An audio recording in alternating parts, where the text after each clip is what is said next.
Hello, dear students. Once again, welcome back to our channel Gyan Lab and welcome back to our MSTCT 2026 and Nursing 2026 exam MCQ series. आज मैं लेकर आई हूँ एक important MCQ। This is from chapter number 6 नहीं, chapter number 7 का है, मैं इसी में कंफ्यूज हो जाती हूँ। This is from chapter number 7 2025 का PYQ। अब यहाँ पर हमको क्वेश्चन दिया गया है कि while describing the dynamics of growth, relative growth rate के लिए फॉर्मूला क्या है।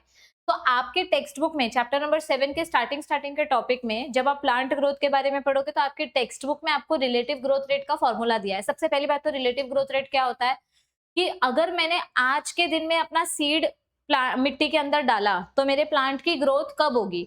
अगर मैं रोज उस प्लांट की ग्रोथ को चेक कर रही हूँ, जैसे समझो 10 दिन बाद उस सीड में से एक स्टेम आया और उसमें 2 लीफ आई। अब मैंने नेक्स्ट डे चेक किया तो उसमें एक और लीफ आई, फिर नेक्स्ट डे चेक किया तो एक और लीफ आई। जब आप डेली बेसिस पे अपने प्लांट की ग्रोथ को चेक करते हो उसको रिलेटिव ग्रोथ बोलते हैं, और जब वो फाइनली बड़ा हो जाएगा, उसमें से फ्रूट्स आने लग जाएंगे, तो उसको हम एब्सोल्यूट ग्रोथ बोलेंगे। तो रिलेटिव ग्रोथ यानी डेली ग्रोथ, एब्सोल्यूट ग्रोथ यानी फाइनल ग्रोथ। तो रिलेटिव ग्रोथ का फॉर्मूला आपके टेक्स्ट बुक में दिया हुआ है। अब आपको यहाँ पे ऑप्शंस चेक करने हैं, आंसर नीचे कमेंट करना है।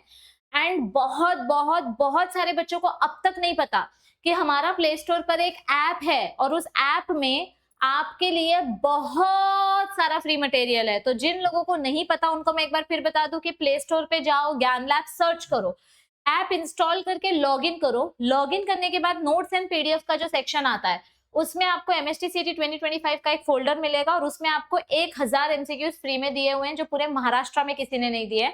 ये आपके फायदे की चीज है क्योंकि इसको सॉल्व करके आपकी सीईटी की 50% प्रिपरेशन हो जाएगी। सो आई होप कि आप लोग भी ऐप इंस्टॉल करोगे और अपने फ्रेंड्स को भी इन्फॉर्म करोगे। So bye bye everybody, all the best, take care.